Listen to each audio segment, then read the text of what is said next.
빌립보서 4장 6절에서 7절 말씀에 보면요, 아무것도 염려하지 말고 오직 모든 일에 기도와 간구로 너희 구할 것을 감사함으로 하나님께 아뢰라. 그리하면 모든 지각에 뛰어난 하나님의 평강이 그리스도 예수 안에서 너희 마음과 생각을 지키시리라. 이렇게 말씀해 주셨는데요, 우리가 원하는 모든 것들을 기도와 간구로 구할 때, 감사함으로 구할 때 하나님께서 그 모든 필요를 채워주신다라고 말씀하신 것이 아니라 그리스도 예수 안에서 너희 마음과 생각을 지켜주겠다라고 말씀하십니다. 이 말씀을 곰곰이 잠잠히 묵상하면서 모든 인간사, 모든 우리의 삶에 다 마음의 문제다. 우리가 마음을 어떻게 먹느냐에 따라 우리의 삶이 달라진다. 이렇게 해석이 되더라고요. 하나님께서 우리의 마음과 생각을 지켜주신다. 우리가 어떠한 일을 처했을 때 어떤 사람은 우울해지고 어떤 사람은 새로운 마음을 품고 새로운 도전을 생각합니다. 하나님의 평강이 그리스도 예수 안에서 우리의 모든 염려 안에서 우리의 마음과 생각을 지켜주시는 그런 오늘이 되었으면, 오늘 예배가 되었으면 좋겠습니다. 제가 지금 읽고 있는 책에 어떤 목사님의 실화 내용이 이제 나왔는데 잠깐 공유를 좀 해드리겠습니다. 어떤 목사님께서 사역이 너무 힘들어가지고 기도회를 가는 거예요. 어떤 다른 교회 기도회. 기도회에서 열심히 기도를 했습니다. 사역이 생각처럼 안 되고 성도들은 계속 줄고 빚 독촉에 너무너무 힘든 마음. 근데 그날따라 설교하신 목사님께서 여러분 24시간 내내 하나님을 찾으십시오, 이렇게 설교를 하셨다는 거예요.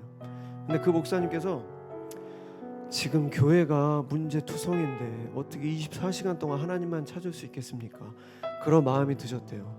그래서 힘들게 어렵게 기도를 하고 있는데 문득 초등학교 때 자기 딸을 잃어버렸던 사건이 기억이 난 거예요. 초등학교 들어가기 전에 딸아이를 시장통에서 잃어버렸습니다. 하루 웬종일 딸을 찾으러 다닌 거예요. 근데 결국엔 파출소에서 울고 있는 딸아이를 발견했습니다. 그래서 그 목사님이 그 딸을 보면서 이렇게 책망을 했대요. 가만히 있어야지. 너 아빠 손 잃어버리면 시장에서 가만히 있으라고 내가 그랬잖아. 이렇게 울고 돌아다니니까 아빠가 너 진짜 잃어버릴 뻔했잖아. 이렇게 말씀을 하셨다고 하더라고요. 그러면서 거기에 어떤 해석이 나왔냐면요, 하나님 앞에 가만히 있어야 된다. 우리가 위기에 닥칠수록 우리가 예배 자리에서 하나님을 잠잠히 바라보고 그 예배의 자리에서 바로 있어야 한다. 그래야 하나님께서 너희들의 기도를 듣고 너희를 찾을 것이다.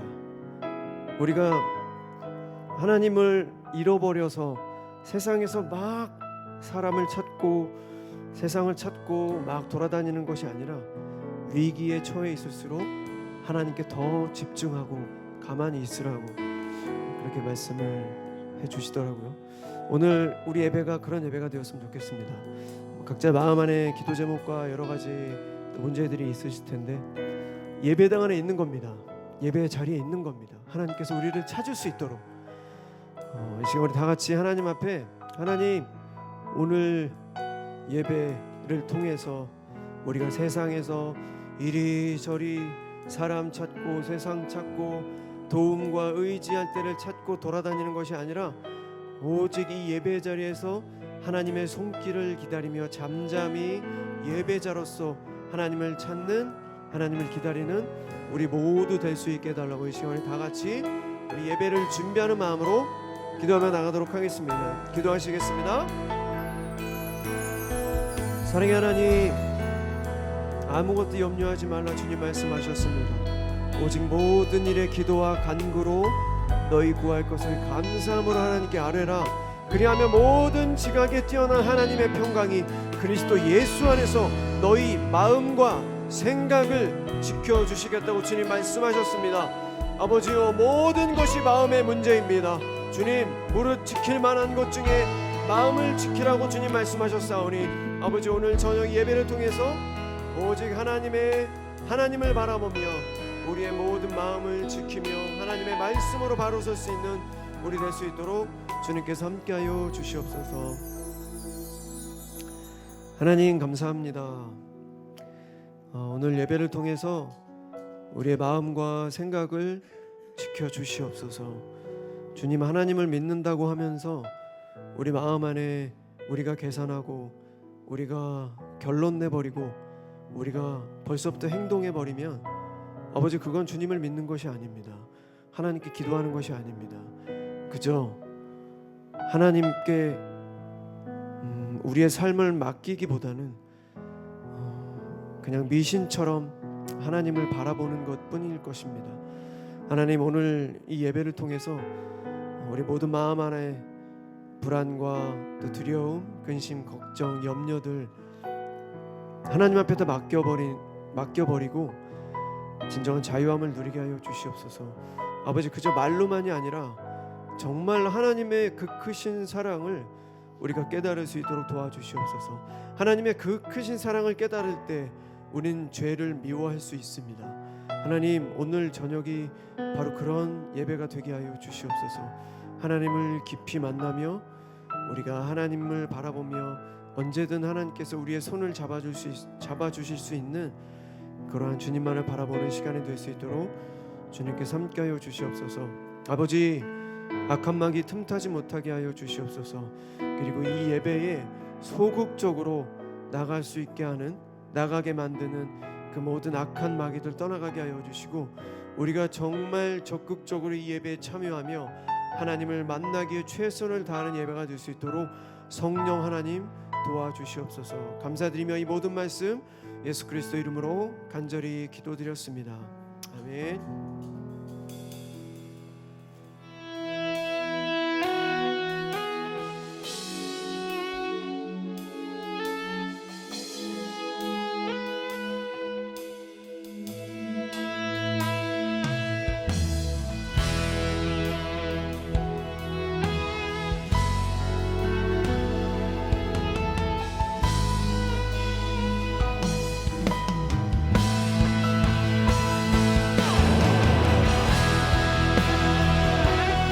모두 하나님을 경외하는 마음으로 우리 모두 자리에 일어나서 우리 살아계신 하나님을 찬양합시다.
내게로부터 눈을 들어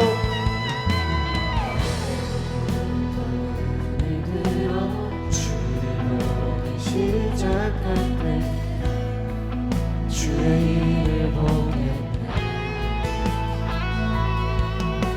내 작은 마음이 크사 하늘에 높게 하네. 주님을 볼 때 모든 죄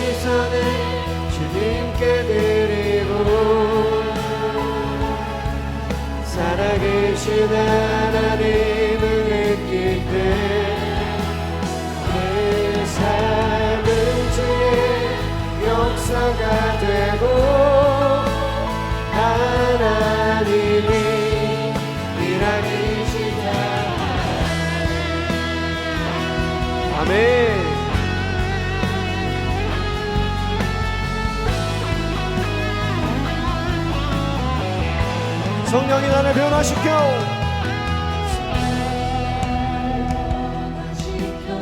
모든 두려움 사라질 때 주의 일을 보겠네. 평대한 날 한가운데서 주님만을 알게 되리. 주님을 볼 때 모든 시선을 주님께 드리고 전능하신 하나님 전능하신 하나님을 느낄 때 세상은 주의 나라가 되고 하나님이 우리 다시 한번 모든 시선을 주님께 드리고 모든 시선을 주님께 드리고 아멘. 살아계신 하나님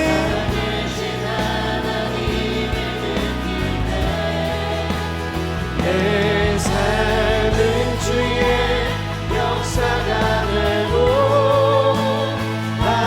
하나님이 우리 다시 한번 모든 시선을 주님께 드리고 모든 시선을 주님께 드리고 전능하신 하나님 전능하신 하나님을 느낄 때 세상은 주의 나라가 되고 하나님이 일하기 시작하네.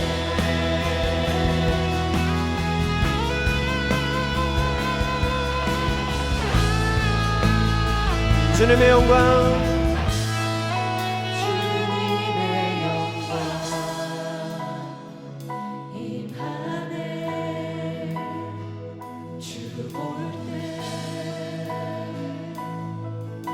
주님의 영광 주님의 영광 임하네. 주 볼 때 주님의 영광 주님의 영광 임하네. 주 볼 때 주님의 영광 주님의 영광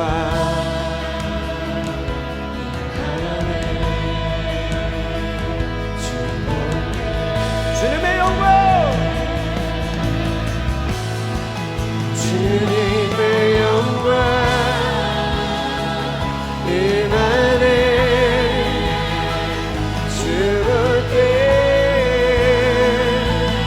주님의 영광 주님의 영광 임하네. 주 볼 때 모든 시선을 모든 시선을 주님께 드리고 살아계신 하나님을 느낄 때 내 삶은 주의 역사가 되고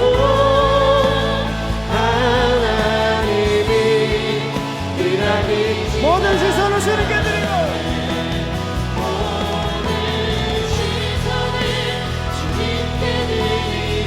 전능하신 하나님을 느낄 때 전능하신 하나님을 느낄 때 세상은 주의 나라가 되고 하나님이 우리 다시 한번 전심으로 찬양합시다. 모든 시선을 주님께 드리고 모든 시선을 주님께 드리고 살아계신 하나님을 느낄 때 내 삶은 주의 역사가 되고 하나님이 모든 시선을 주님께 드리고 모든 시선을 주님께 드리고 전능하신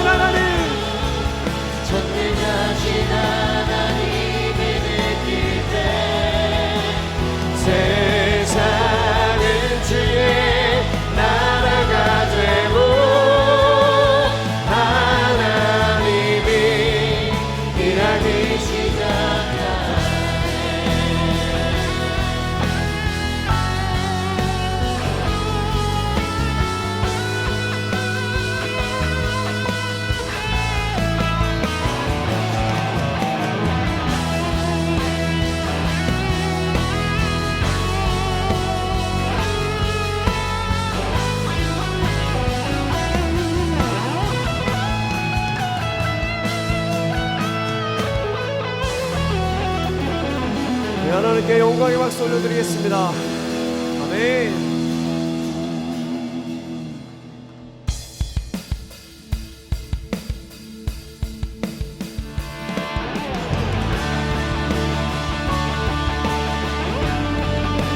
우리의 모든 마음을 담아 우리 모든 이름 위에 뛰어난 이름, 우리 예수 그리스도 이름을 찬양합시다.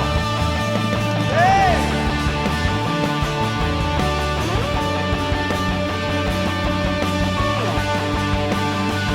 모든 이름 위에 뛰어난 이름,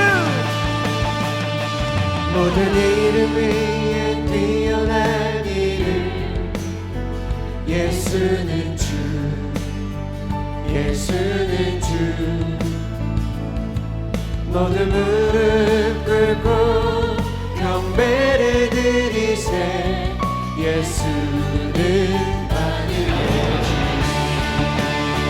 아멘.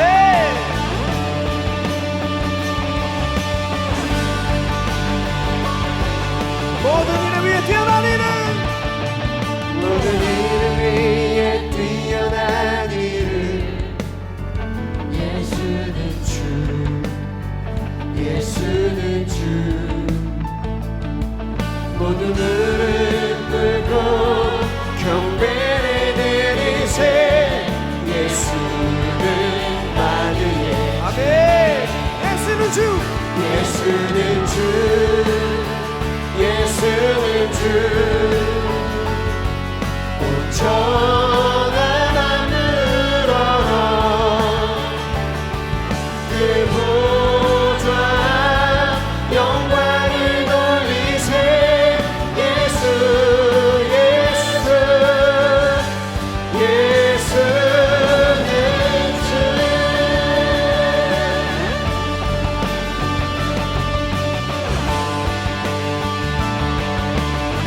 모든 이름 위에 뛰어난 이름, 모든 이름 위에 뛰어난 이름, 예수는 주, 예수는 주. 모든 무릎 꿇고 경배를 드리세, 예수는 만유의 주님. 예수는 주, 예수는 주, 예수는 주. 온 천하 만물을 그 보좌 영광을 돌리세, 예수, 예수, 예수. 다시 한번 예수는 주, 예수는 주, 예수는 주. 온 천하 만물을 그 보좌 영광을 돌리세, 예수, 예수, 예수는 주.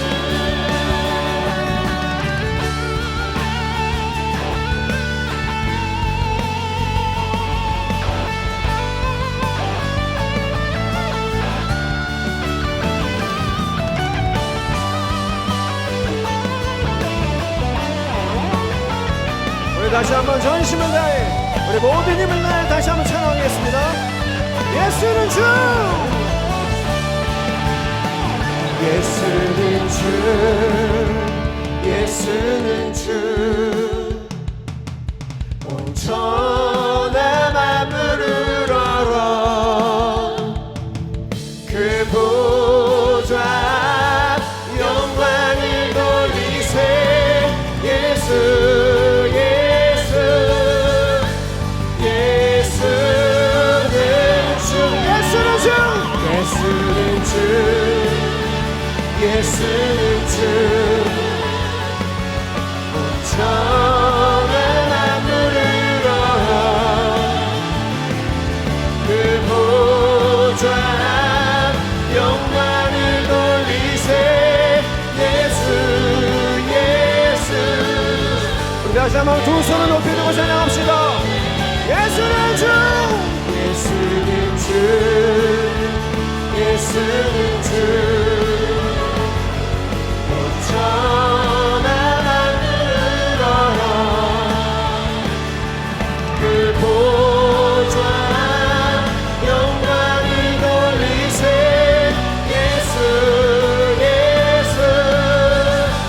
다시 한번 전심으로 예수는 주, 예수는 주, 예수는 주, 온전한 하늘어라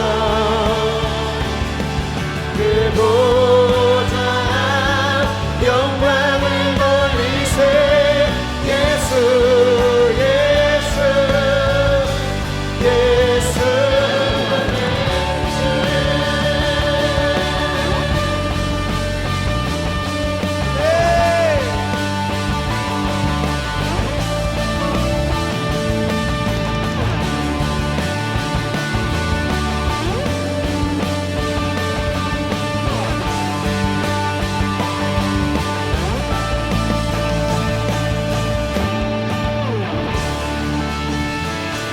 우리 하나님께 영광의 박수 올려드리겠습니다.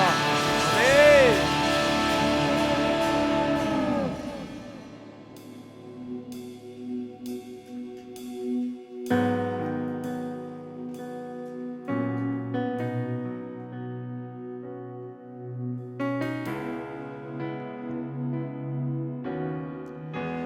여러분, 우리는 하나님의 자녀들입니다. 우리가 마음이 약하고 우리가 연약해서 세상 사람들이 볼 때 우리가 너무 연약해서 하나님을 의지하는 것이 아닙니다. 우리는 그 누구보다, 세상 그 어느 누구보다 저희는 강합니다. 하나님께서 우리의 아바 아버지 되시고요, 하늘로부터 내려오는 그 힘으로 우리는 살아갑니다. 우리는 어떤 상황이든 우리의 마음을 굳게 다잡을 수 있습니다. 하나님의 말씀으로 말미암아. 제가 어제 저녁을 먹다가 그 노을이 지는 장면을 이렇게 봤어요. 창문으로 보이는 노을이 지는 장면인데요. 정말 1분 1초 간격으로 색깔이 변하는 거예요. 정말 뭐라 그럴까, 경이롭다고 말할 정도로 너무 아름답더라고요. 근데 제가 그런 생각이 들었습니다. 이걸 만드신 분이 나의 아바 아버지 되신다. 이렇게 아름다운 것들을 창조하신 분이 나의 삶을 인도하신다. 그분이 바로 나의 아버지 되신다. 그런 마음이 드니까 막 울컥울컥 하더라고요. 여러분, 우리는 언제든 감사하고 기뻐할 수 있습니다. 우리는 항상 행복할 수 있습니다. 바로 우리는 하나님께서 함께 하시기 때문입니다. 이제 우리 하나님께 찬양 올려드릴 때 그런 모든 마음을 담아서 하나님을 찬양했으면 좋겠습니다. 여러분, 세상 일 아무것도 아닙니다. 정말 아무것도 아닙니다. 우리는 결국 우리 모두가 다 본향이 있습니다. 하나님의 나라, 하나님의 천국 백성. 최선을 다해 살아가되 우리의 마음은 흔들리지 않을 것입니다. 이 시간 우리 마음을 담아 만군의 요 하나님 이름을 우리 찬양합시다. 우리 주 하나님, 큰 영광과 존귀를 받기에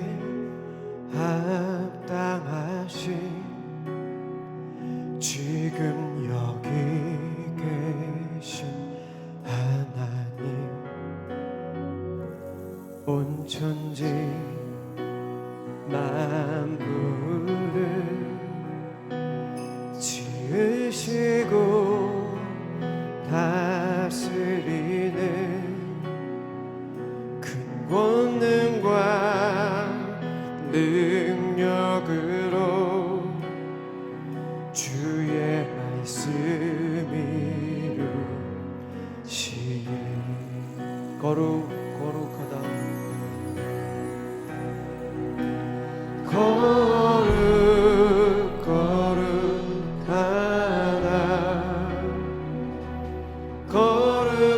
거룩하다 주 하나님, 고전능하신 이여 하나님 하나님 나라에 가네. 주임제하실 때 주임제하실 때 모든 만물 경배하리. 경배하리. 모든 권세 물러가네. 모든 권세 물러가네. 오셔서 다스리소서.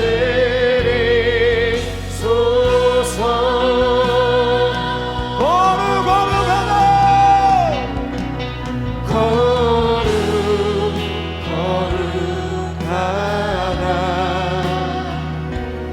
거룩하다 주 하나님. 고천능하시리여.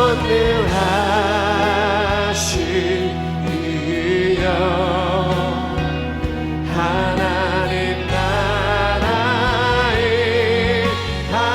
어제도 계셨고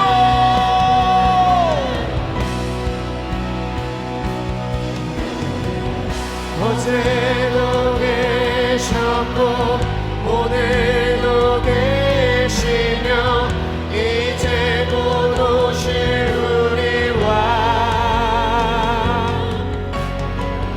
어제도 계셨고 오늘도 계시며 이제 곧 오실 우리 왕. 어제도 계셨고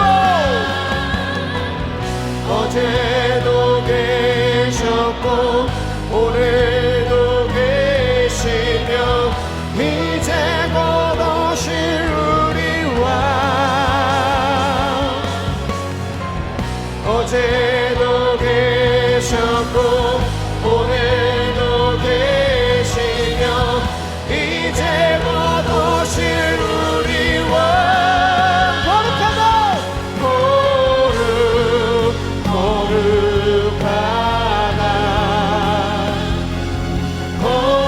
거룩하다 주 하나님. 고천능하시니요.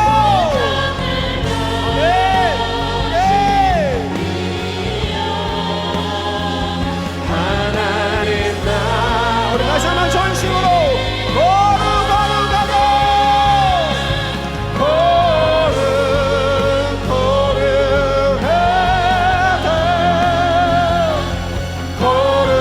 거룩하다 주 하나님.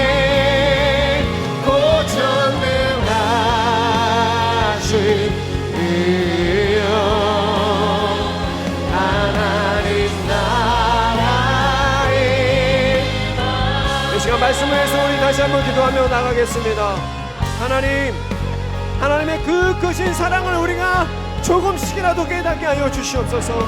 하나님의 그 크신 사랑을 깨달을 때 비로소 우리는 모든 죄악을 미워할 수 있습니다. 아버지요, 아직도 우리는 하나님의 사랑을 깨닫지 못하고 있습니다. 아버지, 오늘 저녁 말씀을 통하여 하나님의 그 크신 사랑, 우리를 위하여 죽을 수밖에 없는 우리를 위하여 영원한 생명을 허락하시기 위하여 독생자 예수 그리스도를 이 땅에 보내주신 하나님의 그 크신 사랑을 깨닫는 귀한 맘 될 수 있도록 하나님 함께하여 주시옵소서. 이 시간 말씀을 해서 우리 다같이 한번 전심으로 하나님의 이름 외치고 기도하며 나가도록 하겠습니다. 기도하시겠습니다. 주여,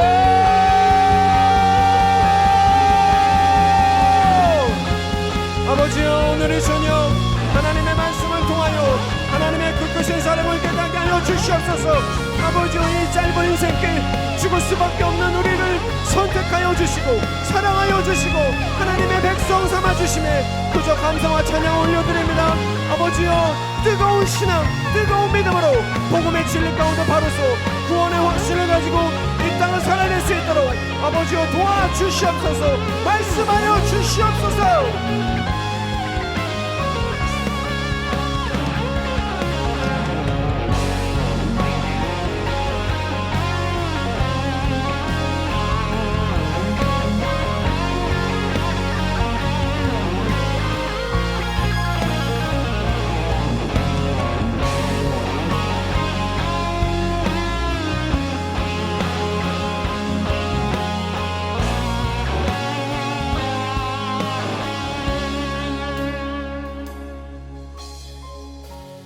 계속해서 한 번 더 같이 기도할 때 우리 국명호 담임 목사님을 위해서 기도하겠습니다. 우리는 사사기와 사무엘서를 보면서 지도자가 하나님의 뜻을 따르는 것이 얼마나 중요한지 살펴보았습니다. 공동체의 건강함은 그 지도자를 통해 구체화됩니다. 우리 개인의 신앙을 위해서, 우리 교회를 위해서 이 시간 담임 목사님을 위해 기도해야 할 줄 믿습니다. 하나님 앞에서 거룩하고 정결하게 말씀과 성령으로 충만해지도록 어떤 고난과 유혹과 어려움에도 흔들리지 아니하고 하나님의 복음과 하나님 나라를 위해 헌신하는 주의 종 될 수 있게 주님 성령으로 덧입혀 주시옵소서. 그렇게 우리 교회의 리더이신 영적 리더이신 담임 목사님을 위해서 이 시간 한 번 더 주여 한번 부르시고 기도하며 주여 앞으로 나아갑니다. 함께 기도하겠습니다. 주여!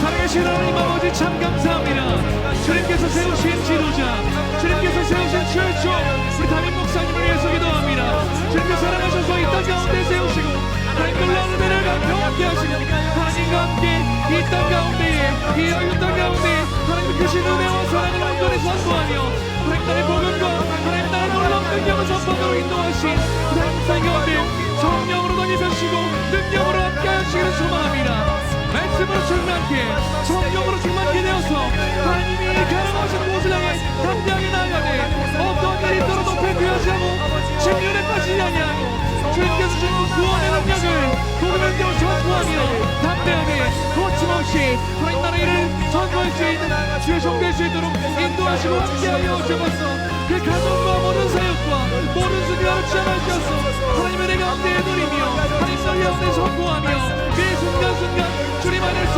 평안함을 누리며 기쁨으로 그 목회의 여정을 감당하여 주의 복된 교회가 흔들리지 아니하고 주님의 은혜 안에서 온전하게 바로 세워졌는데 소용감이 없는 그런 주의 종될 수 있도록 붙드시고 함께하여 주옵소서.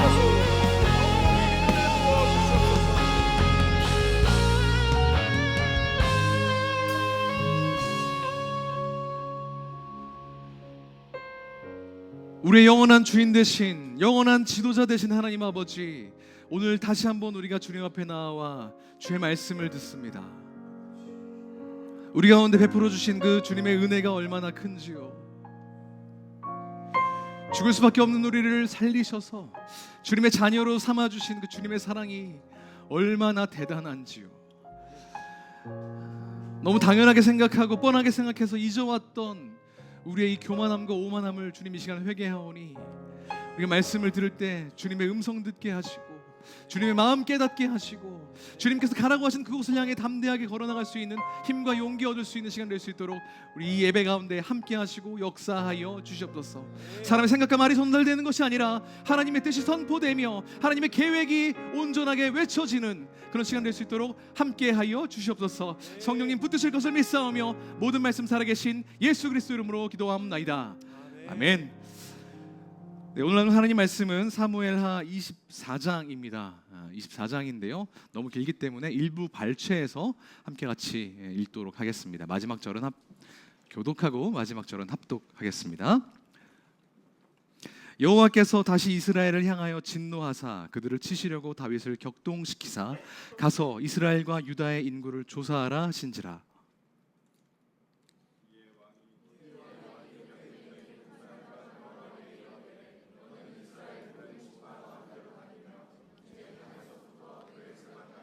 인구를 조사하여 백성의 수를 내게 보고하라.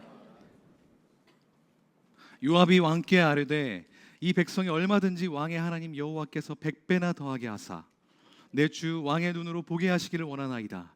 그런데 내 주 왕은 어찌하여 이런 일을 기뻐하시나이까 하되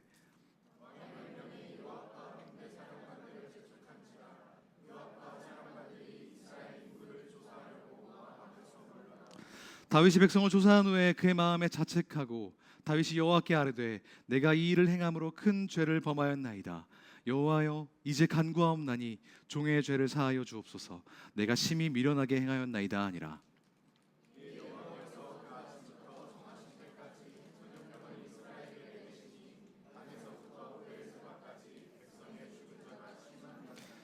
함께 읽습니다. 그곳에서 여호와를 위하여 제단을 쌓고 번제와 화목제를 드렸더니 이에 여호와께서 그 땅을 위한 기도를 들으심에 이스라엘에게 내리는 재앙이 그쳤더라. 아멘. 오늘도 변함없이 일주일에 한가운데서 하나님을 예배하기 위해 이 자리에 나오신 우리 필요하신 예배자 한 분 한 분을 주님의 이름으로 환영하고 축복합니다. 날이 많이 추워졌죠. 가실 때 감기 조심하시기를 바랍니다. 오늘은 정량 아닌 정성으로라는 제목으로 말씀 나누겠습니다. 포인트가 오늘 약간 말을 안 듣네요. 양해해 주시길 바랍니다. 정량 아닌 정성으로라는 제목으로 말씀을 전하겠습니다. 우리 피너십은 지난 1월부터 사사기와 사무엘서를 본문으로 말씀을 살펴보았습니다. 오늘은 사무엘 하의 마지막 장인 24장을 통해서 은혜를 나누려고 하는데요. 한번 기억을 되살려 보죠. 사사기와 사무엘서를 통틀어서 한 문장으로 요약하자면 어떻게 요약하실 수 있으시겠습니까? 묻지는 않을 테니 머릿속으로 한번 요약을 해보는 겁니다.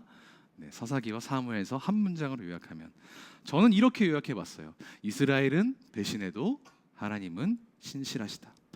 인간이 아무리 배반을 해도 그들을 끝까지 포기하지 않고 붙드시는 그 하나님의 신실하심이 오늘 사무엘서를 이야기하는 말씀을 나누는 저와 여러분들 가운데 충만하기를 기대하는 마음으로 말씀 전하겠습니다. 다음 주 수요일이 한글날이잖아요. 한글날에도 피러십은 있습니다. 빠지지 않으셨으면 좋겠어요. 세종대왕이 한글을 창조한 날을 기념하여 10월 9일을 우리가 한글날로 보내고 있는데 조선시대 가장 뛰어난 왕, 아니 한국 역사를 통틀어서 가장 뛰어난 왕을 꼽으라면 대부분의 한국인들이 아마 이 세종대왕을 꼽을 겁니다. 한글을 창제하고 이 시기에 조선이 정치, 경제, 문화적으로 융성했을 수 있었던 이유, 비결 과연 뭐냐? 그 아버지인 태종 이방원에게 있었다라고 하는 것이 중론입니다. 아버지인 태종이 왕권을 강화하고 군권을 제대로 잡았기 때문에 그런 안정적인 왕권 하에서 여러 가지 문화들이 피어날 수 있었다 이렇게 평가를 하고 있거든요. 마찬가지로 이스라엘의 최전성기를 굳이 따지자면 아마도 솔로몬 왕 때라고 이야기할 수 있었는데 솔로몬이 그렇게 힘을 펼칠 수 있었던 것은 그의 아버지인 다윗이 왕권과 군권을 제대로 잡았기 때문이라고 일반적인 역사학자들은 그렇게 분석을 합니다. 우리가 계속해서 살펴봤죠. 압살롬이 일으켰던 반란이 진압이 됐고 다른 민족과의 전쟁에서 이스라엘이 승리했습니다. 그 주변에 있던 어떤 나라도 다윗을 통해 하나님이 다스리시는 이 이스라엘을 침범하지 못하는 이 태평성대 직전의 순간에 오늘 본문이 시작이 됩니다. 모든 게 안정되고 있었던 시기, 다윗의 영향력이 그 어느 때보다도 강력했던 이 시기에 다윗은 한 가지 일을 감행하는데 그게 바로 인구조사였습니다. 오늘 본문 1절을 함께 같이 읽어볼까요? 시작!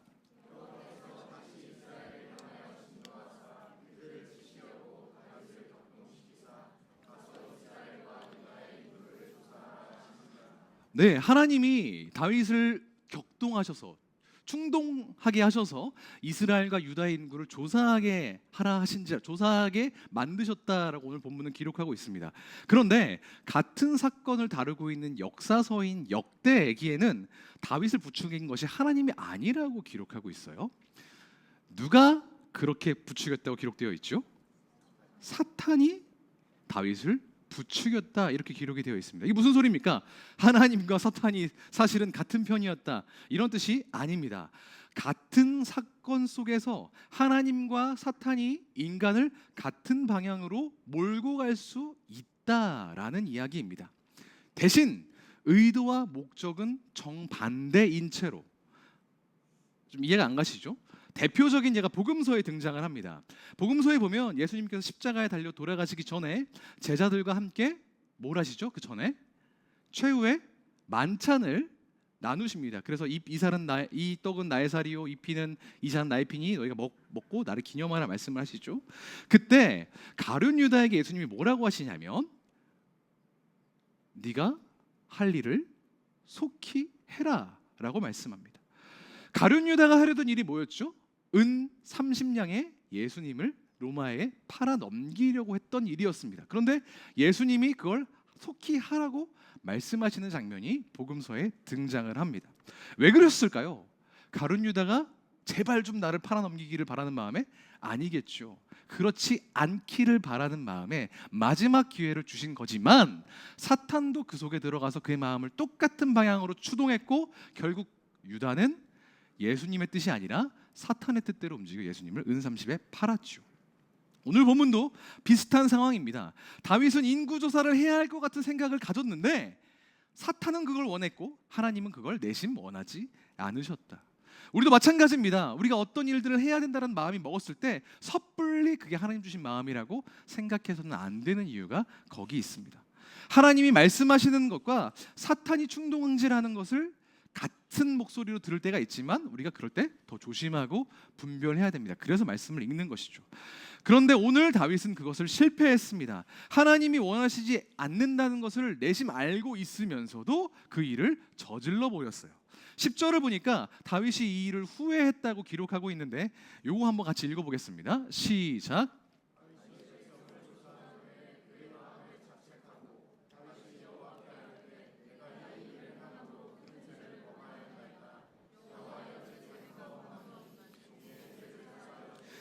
내가 심히 미련하게 행하였나이다 하니라. 자기도 잘못이라는 것을 알았어요. 하나님이 징계하시기 이전에 내심 그걸 알고 있었던 겁니다. 여튼 이 다윗의 실책 때문에 하나님은 다윗에게 진노하셨고 그 벌로 이스라엘에는 전염병이 내려져서 7만 명의 사람들이 목숨을 잃었습니다. 그런 비극이 벌어졌어요. 그런데 생각을 해보면 조금 이상합니다. 지난번처럼 다윗이 바세바를 얻기 위해서 우리아를 죽게 만든 살인교사를 한 것도 아니고 성범죄를 저지른 것도 아니고 왕인데 그까지 인구조사 좀 하면 어떻습니까? 그게 뭐 큰 대단한 죄라고 다윗도 징계받고 7만 명이 넘는 사람들이 죽어야 했을까? 하나님은 왜 진노하셨을까? 하나님이 다윗의 인구조사를 탐탁지 않게 여기신 세 가지 이유가 여기 있습니다. 첫 번째로 이 인구조사는 침략 전쟁의 준비였기 때문에 하나님이 싫어하셨어요. 성경에서 이스라엘 백성의 인구가 조사된 것은 총 3번이었습니다. 신명기에서 2번, 오늘 본문에 1번. 신명기에서는 하나님이 인구를 조사하라고 명령을 하십니다. 모세에게 말하셨어요. 왜 했습니까? 가나안 사람들과 전쟁을 해야 하니까 군인으로 나설 수 있는 사람이 몇 명인지 파악했던 겁니다. 오늘도 마찬가지예요. 그래서 보통 성경에 나오는 인구를 셀 때 인물을 세는 이유, 그 숫자를 세는 방법이 장정을 세는 이유가 거기 있습니다. 20세에서 대략 50세의 성인 남자를 세는 이유가 바로 거기에 있어요. 오늘 본문에서도 다윗은 인구 조사를 실시합니다. 9절을 보니까 칼을 빼서 다룰 수 있는 담대한 용사가 몇 명인지를 파악했다는 겁니다. 하지만 이건 하나님의 뜻에 어긋나는 것이었습니다. 하나님은 군사력을 증강시켜서 전쟁을 준비하기를 원하지 않으셨습니다. 전쟁은 하나님께 속했다는 말씀처럼 전쟁을 앞두고 있는 이스라엘에게 필요한 것은 칼을 빼서 들 수 있는 용사 수만 명이 아니라 만군의 여호와 하나님이셨던 겁니다. 하지만 다윗은 그것을 알지 못했던 거죠. 신명기 20장에 보니까 하나님이 이렇게 말씀하십니다. 너희가 나가서 적군과 싸우려 할 때에 말과 병거와 백성이 너희보다 많아도 숫자적으로 많아도 어떻게 하라고요? 두려워하지 말라. 왜 그렇습니까? 애굽 땅에서 너희를 인도해낸 하나님이 너희와 함께하기 때문에 너희의 전쟁의 승패는 나에게 달려있느니라 말씀하신 겁니다. 그런데 다윗은 군대를 의지하고 전쟁을 치르려 했죠. 하나님 없이 전쟁을 이기려고 했던 다윗의 태도가 하나님을 첫 번째로 불쾌하게 했습니다. 두 번째로 인구조사를 왜 하나님이 꺼려하셨냐면 왕권을 강화하려는 작업이 있기 때문에 그렇습니다. 다윗은 인구조사를 실시함으로써 이스라엘 왕국에 대한 자기의 권한을 강화하려고 했습니다. 자, 기억을 되짚어서 생각을 한번 해보시죠. 사무엘상 8장, 그러니까 이스라엘 왕국이 생기기도 전에 누구의 지배를 받고 있었죠? 이스라엘이 사사를 통해 하나님의 지배를 받고 있었어요. 그런데 매번 이민족으로부터 침략을 당하니까 어떻게 했습니까? 우리도 왕을 좀 세워주게 해주세요. 사무엘 선지자님 그렇게 하나님께 말씀 좀 잘해주세요 라고 이야기하니 하나님이 사무엘을 통해서 이렇게 경고하신 바 있습니다. 한번 같이 읽어보겠습니다. 시작.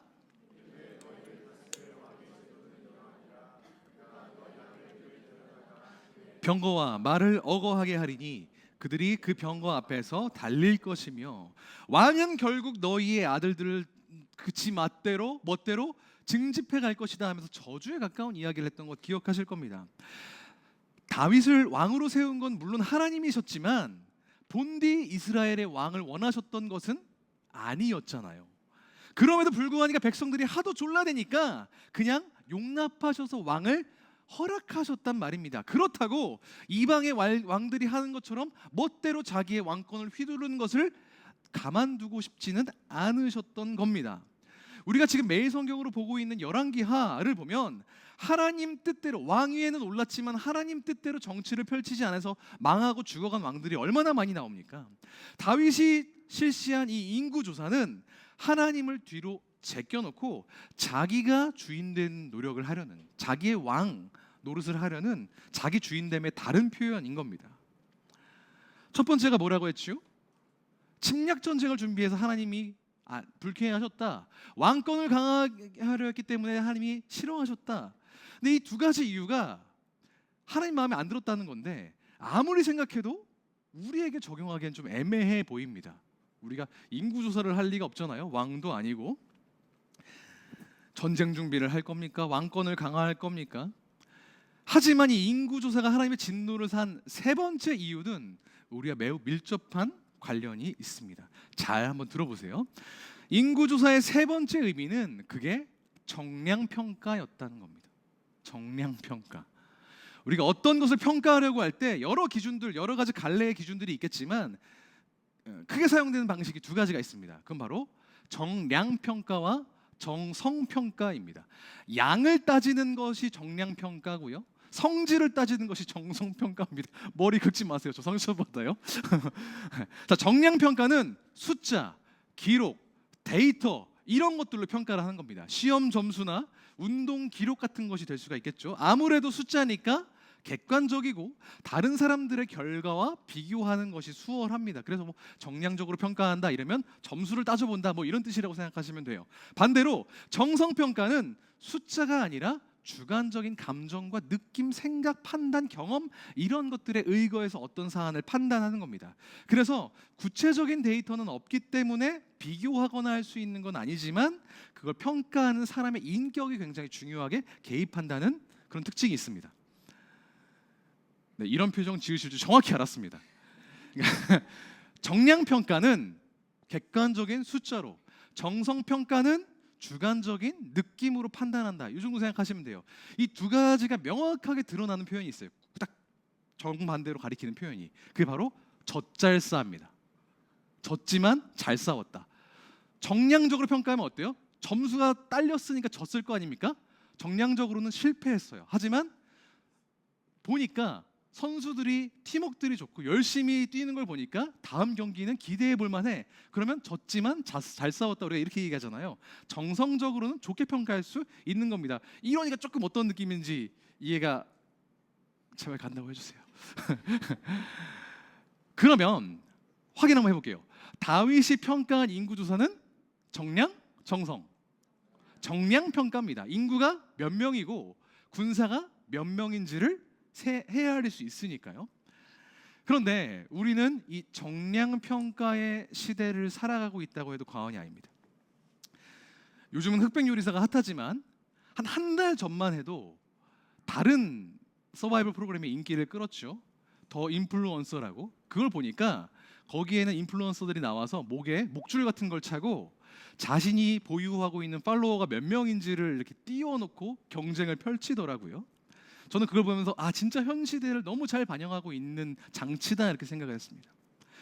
어떤 사람의 영향력을 판단할 때 유튜브 조회수나 그 사람이 데리고 있는 팔로워를 보고 영향력을 판단하고 그 사람의 재산이나 연봉, 숫자죠? 이걸 가지고 판단하고 그 사람의 성적, 숫자를 가지고 판단하는 게 당연한 시대를 우리가 살고 있습니다.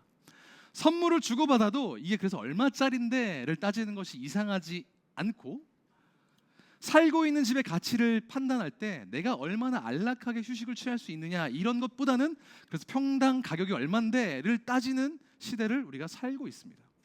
어떤 면에서는 이해가 가기도 합니다. 숫자는 명확하거든요. 모호하지 않으니 불확정성이 없고 그래서 약간 불안감을 덜어주는 효과가 분명히 있는 건 사실입니다.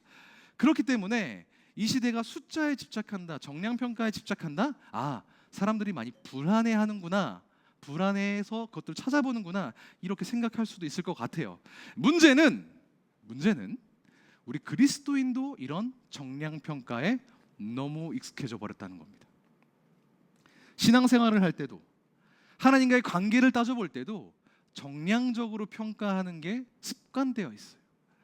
하나님의 도우심과 하나님께서 주신 복을 숫자로 파악하려고 합니다. 하나님과의 관계를 정량적으로 숫자로 파악하려면 생기는 문제가 세 가지가 있습니다. 첫 번째는 비교하게 된다는 겁니다. 아까 얘기했죠? 숫자를 따지면 남들과 비교하기 수월해진다고요. 나는 이러이러한 가정에서 태어났는데 쟤는 저러저러한 가정에서 태어났더라. 나는 연봉 얼마 받고 살아가는데 쟤는 연봉 얼마 받더라. 나는 이러이러한 집 겨우 구했는데 얘는 저런저런 집에 신혼집 들어갔더라. 하나님께서 주신 복을 다 숫자로 환산해서 생각하거나 숫자로 환산할 수 있는 것만을 하나님이 주신 복이라고 생각하는 경향, 이런 경향이 우리에게 있다는 겁니다. 근데 그렇습니까? 신앙생활을 하면서 하나님과의 관계에서 얻게 되는 것이 얼마나 많습니까?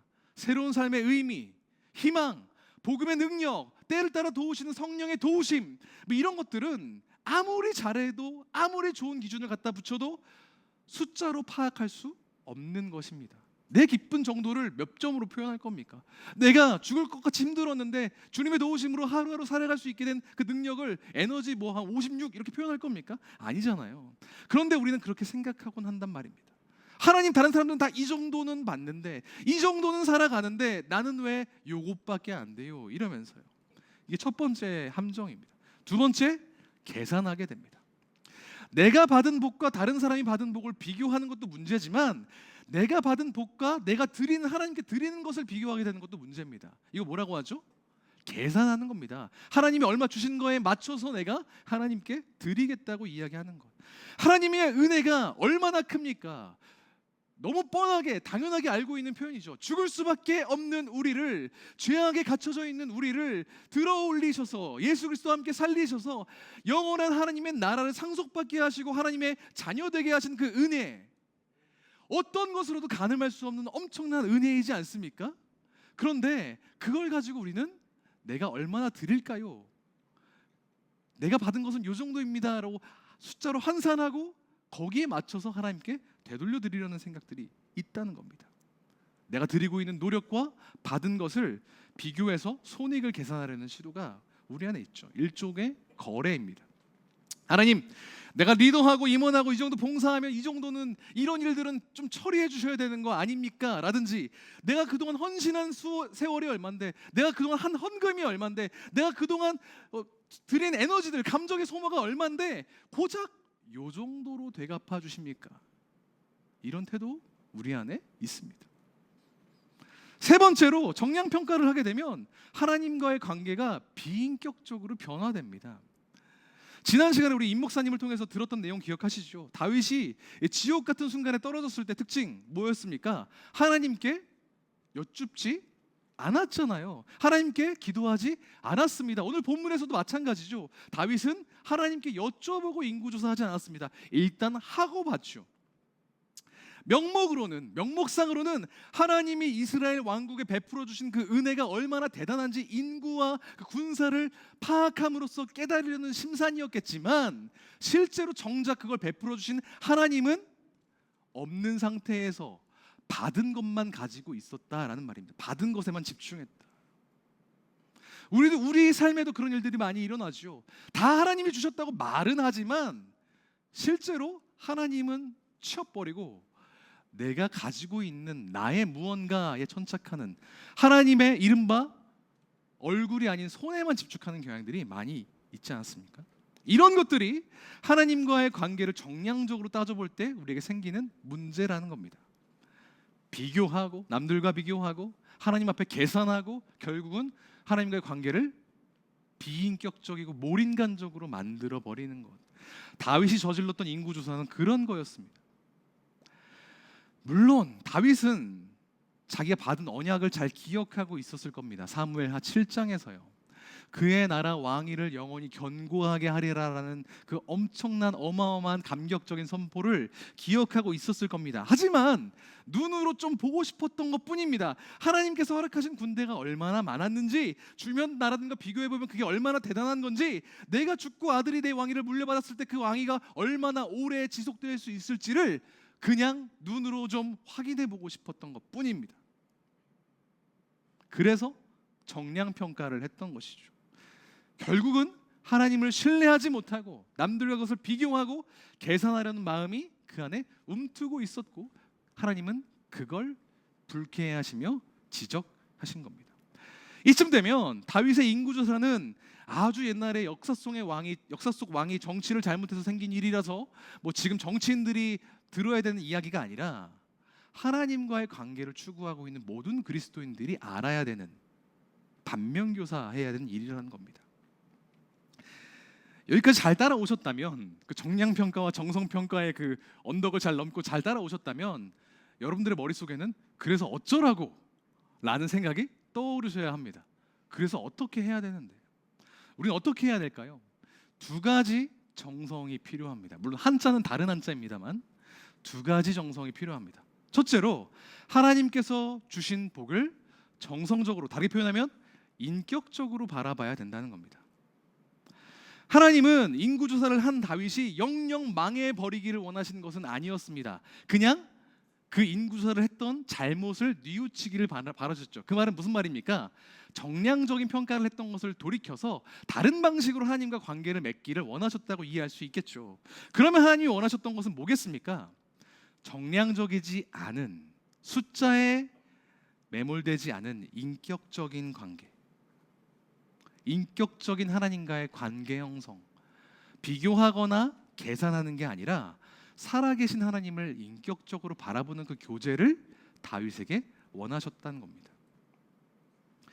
하나님이 어떤 분이신지, 하나님이 내 삶에 어떤 일을 하셨는지를 기억하고 그게 나에게 어떤 큰 의미인지를 바라보는, 그게 얼마나 나에게 큰 기쁨이 되는지를 깨달아야 됩니다.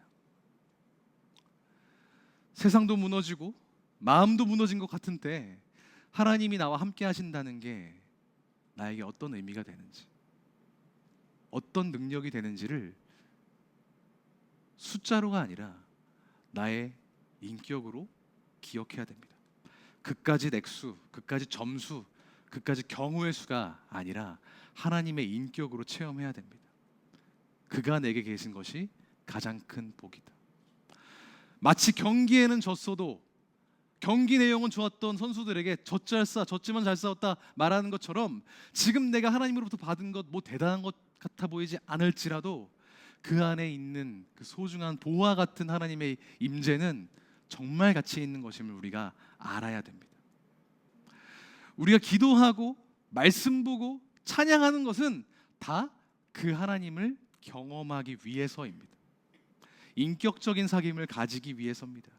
죽을 수밖에 없는 우리를, 영원히 하나님으로부터 멀어질 수밖에 없는 우리를 구원하셔서 자녀 삼아주시고 하나님과 함께 그 보좌에 앉을 그 권한을 허락해 주신 그 하나님의 은혜, 그와 같이 우리를 버려두지 않으시고 우리가 영원토록 함께 하시겠다는 그 예수님의 사랑, 측량할 수 없잖아요.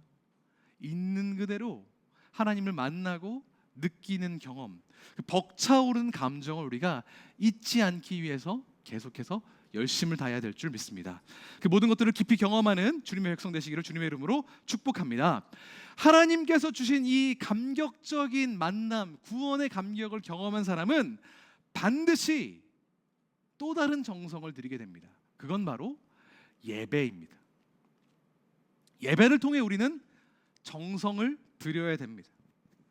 본문의 마지막으로 좀 돌아보죠. 25절인데요. 하나님의 진노가 한참 휩쓸고 지나갔어요. 사람들이 전염병으로 죽어나갑니다. 그랬더니 다윗이 내가 어떤 수를 써야겠다, 정확히 말하면 하나님이 원하시는 일을 해야겠다라고 결단을 하고 아라우나라고 하는 사람의 타작마당으로 갑니다. 그리고 뭘 이야기하냐면 내가 당신의 땅을 사서 거기서 제단을 쌓고 하나님께 예배 드려야 되겠소 라고 제안을 합니다. 그런데 이 아라우나라는 사람은 백성이잖아요. 근데 왕이 와서 내 땅 사겠다고 하는 겁니다. 그럼 어떻게 해요? 드리겠습니다 하고 드리는 게 맞지 않겠습니까? 그래서 내 땅 다 왕의 것이니 왕이 받아 쓰시고 하나님께 제단으로 삼으십시오 라고 권유합니다. 하지만 그럼에도 불구하고 다윗은 내가 그것을 값으로 치르고 하나님께 드리겠다, 이건 나의 예배다 라고 해서 결국 사서 그 땅에 제단을 쌓고 예배를 드립니다. 어차피 자기는 왕이잖아요. 그거 받아서 드려도 하등 문제될 것이 없지만 자기 자신의 무언가를 소모하면서 드리면서 내어놓으면서 하나님을 예배했다는 겁니다. 자기 발품을 팔아서 그 사람을 찾아갔고요, 자기의 돈을 들여서 비용을 들여서 땅을 샀고요, 자기가 키우고 있는 양과 소를 태워서 남김없이 태움으로써 하나님께 예배드렸습니다. 그때 하나님이 재앙을 그치시고 이스라엘을 회복하기 시작하셨다고 성경은 기록합니다. 예배의 힘이 여기 있어요. 예배든 본디 하나님과 관계가 좋을 때 드리는 것이지만 역설적으로 하나님과의 관계가 심각하게 망가졌을 때 더 드려야 하는 것입니다. 그래서 혹시나 이 자리에 나 오늘 예배할 기분 아닌데 누가 오라고 해서 왔다, 이런 분들이 없으실 줄 믿습니다만 있으시다면 감사할 일입니다. 너무 잘 오셨습니다. 그게 우리와 하나님과의 관계를 분명히 회복시킬 겁니다. 그러면 하나님은 왜 우리의 예배를 받으실까요? 왜 우리의 예배를 하나님 받으실 때 그 관계가 회복될까요? 지난 주일 예배 때 담임 목사님이 마리아의 믿음을 놓고 말씀하셨던 거 기억하십니까? 마리아가 300데나리온, 1데나리온이 노동자 하루 품삯이니까 지금으로 따지면 한 2,400만 원에서 3,000만 원 되는 그 향유를 가져다가 깨트려서 그리스도 앞에 부어서 예배했습니다. 지금처럼 유리공예가 발달하지 않은 이 고대 사회에 향유를 사용한다는 건 한 번 깨면 남길 수 없는, 한 번에 그걸 다 드린다라는 의미 잘 알고 계실 겁니다. 여인은 예수님을 향해서 향유병을 깨트리는 믿음을 보였습니다. 우리의 예배가 본질적으로 그렇습니다. 예배는 우리의 시간, 우리의 물질, 우리의 정성, 때때로는 우리의 감정까지도 하나님께 드리는 행위입니다. 전적으로요. 온전히 완벽하게 하나님만 받으시고 다른 쓸모로 생각하지 않는 것, 계산하지 않고 남기지 않고 모조리 태워버리는 것이 예배의 본질입니다. 조건 없이 드리는 예배란 그런 겁니다. 개인적으로 목회자로서 교회를 섬기면서 주변을 보면 현실의 삶의 무게로 참 힘들어하고 버거워하는 분들이 많이 있습니다. 우리 청년들도 그렇고 우리 시니어 성도분들도 그렇고 중간에 계신 분들은 더 말할 나위 없겠죠. 진짜 힘든 일이 있고 진짜 어려운 일이 있는데도 그래도 주님의 일인데 감당해야죠 라면서, 죄송합니다 이런 표현 써서 꾸역꾸역 하시는 분들을 볼 때 제게는 양가 감정이 듭니다. 첫 번째로는 진짜 대단하다. 전 늘 얘기하죠. 저는 이 신앙의 전선에서 최후방에 있는 것 같은 느낌이 든다고. 최전선에서 그리스도인을 살기 위해 노력하는 그 모습이 정말 대단하고 존경스럽고 본받아야겠다는 생각이 들면서도 한편으로는 이거 그냥 안 지키고 싶다, 이렇게 힘들 바에는 뭐 이거 얼마나 대단한 거 한다고 라는 생각을 부끄럽지만 가끔 할 때가 있습니다. 근데 진짜 그러냐? 그렇지 않다는 거예요. 우리가 어려운 가운데에서 버거운 가운데에서 하나님께 전부를 남김없이 드리기 위해서 이 아둥바둥 발버둥을 치는 것이 역설적으로 하나님과 가까워지는 확실한 방법이라는 것을 성경의 많은 사람들이 증명하고 있습니다. 우리가 힘든 가운데 하나님께 전부를 드릴 때 역설적으로 하나님과 닮아갑니다. 어느 누구에게도 함부로 내어주고 싶지 않은 외동아들을 남김없이 내어주신 그 하나님처럼 우리가 변화해 간다는 겁니다. 로마서는 이렇게 말씀하시죠. 우리 모두를 위하여 자기 아들을 아낌없이 내어주신 하나님께서 그 아들과 함께 우리에게 모든 것을 주시겠다. 이 말은 우리가 필요한 것들 모든 것 다 주시겠다라는 뜻이 아니라 당신의 모든 것을 주셨다라는 뜻입니다. 우리도 마찬가지로 그러해야겠죠. 내가 너희에게 모든 것을 아끼지 않았던 것처럼 너희도 나를 위해 모든 것을 아끼지 않기를 바란다. 하나님이 우리에게 원하시는 예배는 그런 예배입니다. 이 하나님의 마음이 가장 잘 드러난 구절이 저는 신명기 6장이라고 생각합니다. 한번 같이 읽어볼까요? 시작.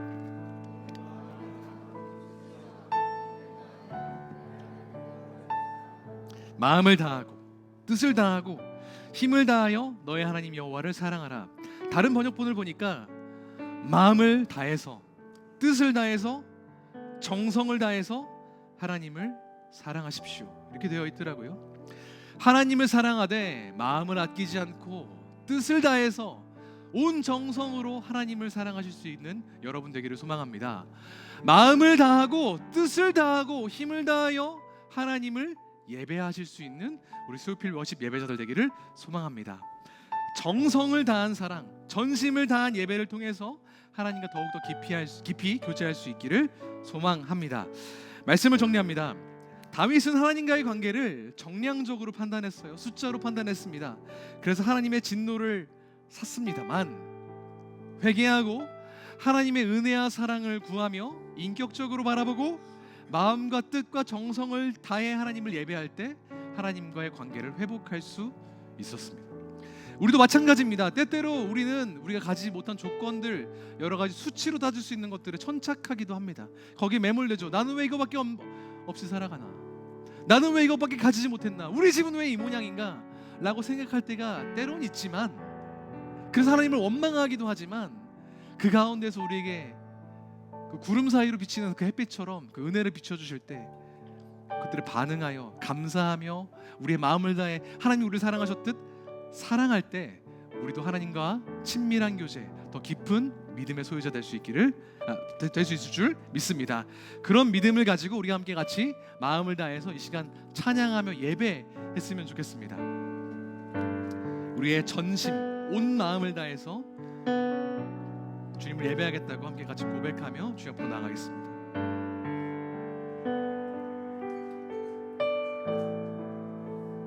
주님 손에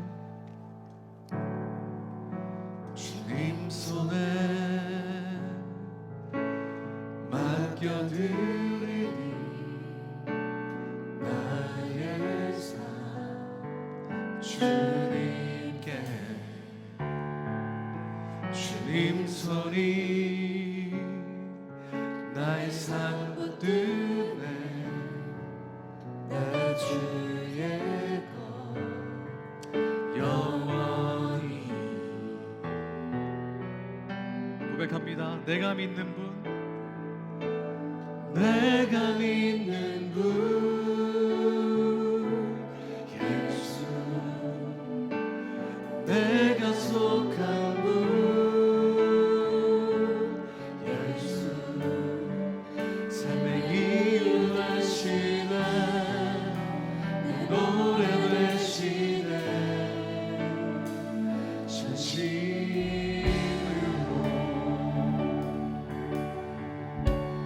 찬양할 때 불을 조금 어둡게 해주셔서 우리 개인의 고백으로 주 옆에 나아가면 좋겠습니다. 불을 조금 어둡게 해서 고백하며 나아가겠습니다. 2절로 찬양합니다. 주와 함께 걸어가리라. 주와 함께 걸어가리라. 모든 상황 주를 신뢰해. 모든 상황 주 신뢰해. 아멘.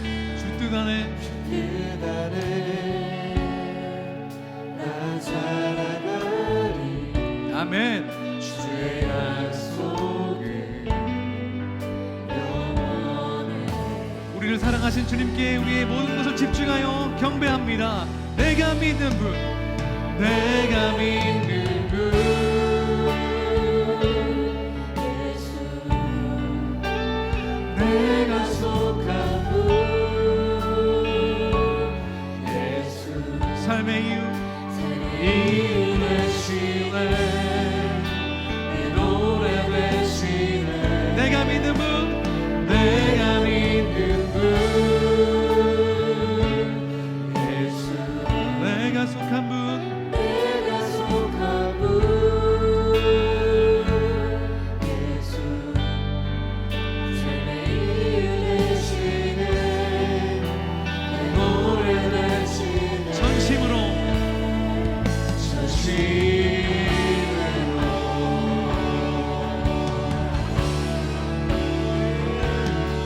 우리의 삶을 덮으시는 그 주님의 놀라운 은혜, 어떤 숫자로도 표현할 수 없는 그 주님의 크신 위엄을 이 시간 우리의 두 손을 들고 주님을 경배하며 주님 앞으로 나가겠습니다. 우리의 온 마음과 정성을 다하여 주님의 이름을 높여드립니다. 경배하리, 경배하리.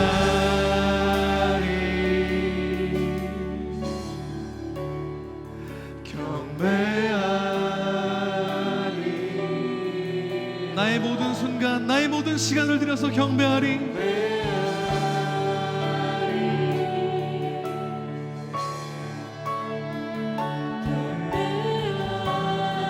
나의 감정과 나의 상황을 주님께 맡겨드리며 경배하리, 경배하리. 어떤 상황에서도 어떤 환경에서도 어떤 유혹이나 시험과 환난이 찾아와도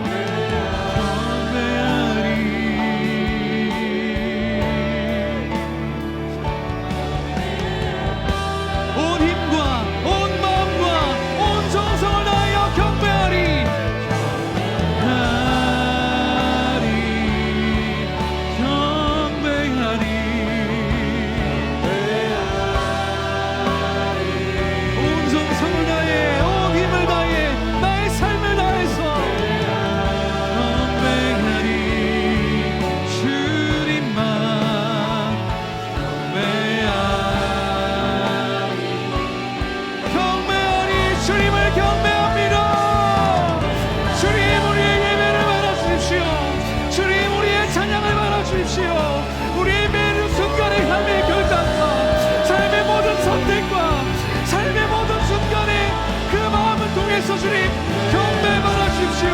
예배 받아주시옵소서. 주님 우리에게 허락된 모든 것들을 다해서 주님을 예배할 수 있도록 인도하여 주옵소서.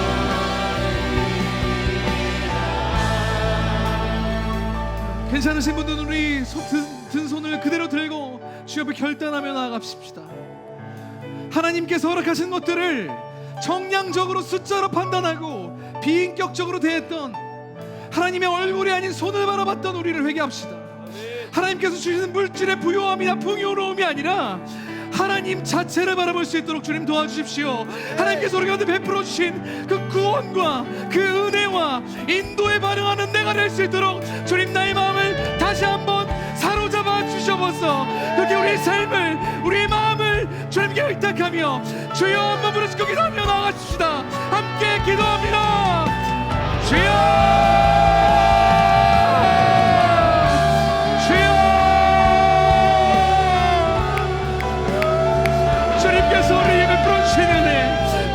우리에게 베풀어주신 사랑, 주님께서 우리에게 허락해주신 그 사랑 가운데 그 선미와 그 감격적인 구원의 순간들, 삶의 그 인도하신 매 순간의 경험들이 있는데도 불구하고 우리에게 주어진 조건과 우리에게 주어진 환경과 우리에게 주어진 그 어떤 숫자를 하나님 이거 너무 작아요. 하나님 이거 너무 조금해요. 하나님 이거 보잘것 없어요. 주님을 원망하며 주님께 불평했던 나의 삶을 회개합니다. 내게 베풀어주신 새로운 생명과 놀라운 영원한 은혜와 그 구원의 감격을 다시 한번 회복시키셔서 주의 성경을 바라보며 주의 성경의 능력으로 그 모든 것들을 바라보며 주님께서 우리에게 베풀어주신 그 사랑과 그 은혜와 그 인격과 존재를 바라볼 수 있는 주의 백성을 낼 수 있도록 주님 우리 가운데 함께하여 주옵소서. 조건과 상황과 환경이 아니라 주님의 얼굴 구하는 주의 백성을 낼 수 있도록 붙드시고 인도하여 주옵소서.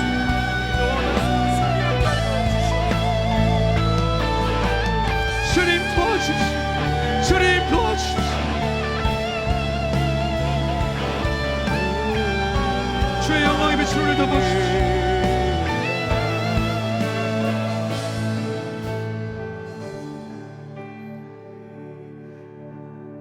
두 번째로 기도할 때에는 우리 버겁고 어려운 가운데 그래도 꾸역꾸역 주님의 길을 걸어가며 예배하는 예배자들을 위해 중보하겠습니다.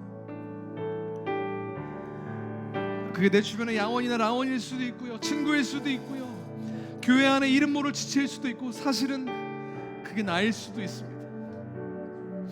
이 세상에서 생업을 가지고 생존을 위해 살면서 그리스도인으로 사는 것, 하나님 나라 백성으로 사는 것, 네, 결코 쉬운 일 아닙니다.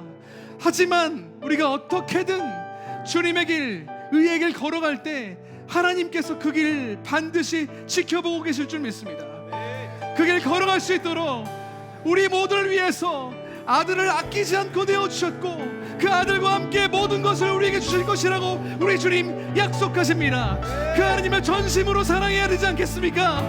그 하나님을 정성을 다해 사랑해야 되지 않겠습니까? 이 시간같이 기도할 때 우리가 어떤 상황에서도 절대 포기하지 않고 온 마음과 뜻과 정성을 다해 하나님 사랑할 수 있도록 버텨내며 견뎌내며 주에게 걸어갈 수 있도록 주님 우리를 붙들어 주시옵소서. 그렇게 우리를 맡겨드리며 주여 한 몸으로 짓고 기도하며 나아갑니다. 함께 기도합니다. 주여,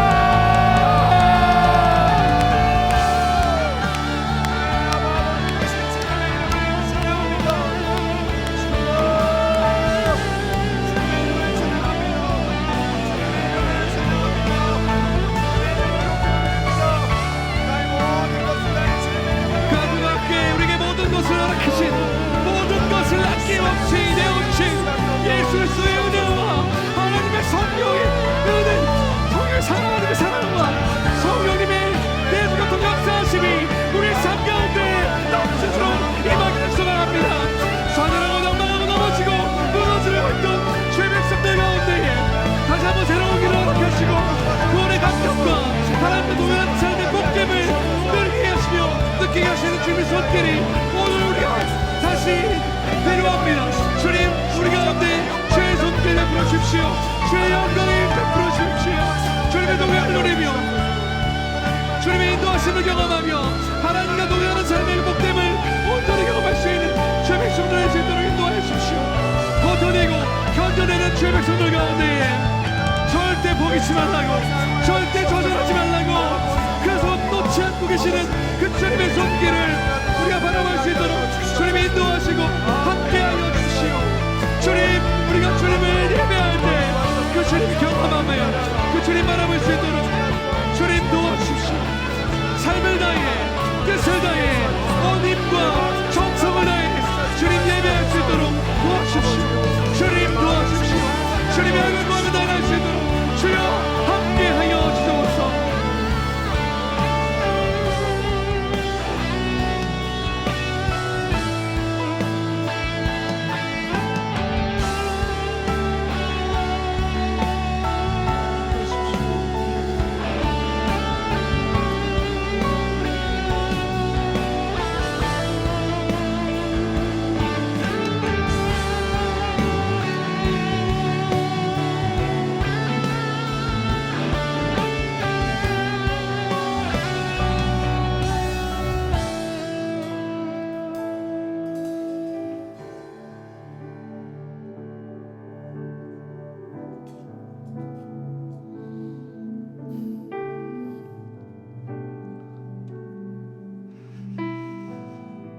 하나님, 오늘도 우리가 주님의 말씀을 겸손하게 받습니다.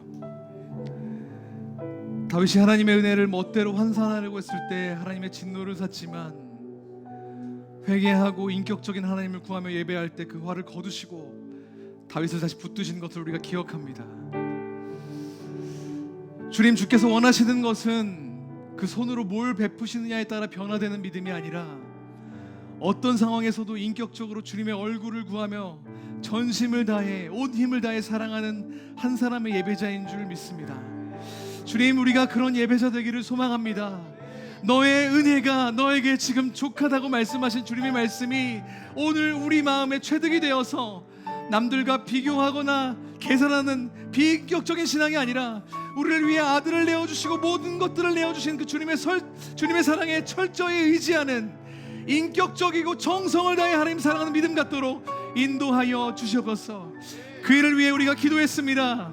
이 기도가 이 자리에서 끝나는 것이 아니라 엘리베이터를 타고 내려가 가정과 학교와 직장에 가는 그 순간까지 끊이지 않고 이어지도록 주님 성령님 우리를 도와주시옵소서. 마음을 다하여 뜻을 다하여 정성을 다하여 우리 하나님 여호와를 사랑하는 우리 모두 될 수 있도록 함께하여 주시옵소서. 그 일을 살기 위해 열심히 노력하지만 여전히 우리의 삶의 문제들이 우리를 괴롭힙니다. 진로의 문제로, 학업의 문제로, 여러 가지 물질적인 어려움들로, 육신의 질병과 마음의 아픔으로, 가정 내 문제, 생계와 생존의 문제로, 신앙의 문제로 고민하고 있는 주의 백성 긍휼하게 여겨주셔서 이 시간 우리가 그것을 위해 놓고 기도할 때 하나님의 방법대로 하나님의 때에 응답하실 것을 확인받고 돌아가는 이 시간 될 수 있도록 우리 각 사람의 머리 위에 한 사람도 포기하지 않고 각 사람의 머리 위에 좌정하시고 임재하여 주시옵소서. 지금으로부터 계속해서 우리 삶 가운데 역사하실 주님을 기대하며 이 모든 말씀 우리를 위해 모든 것들을 내어주신 사랑의 예수 그리스도 이름으로 기도하옵나이다. 아멘.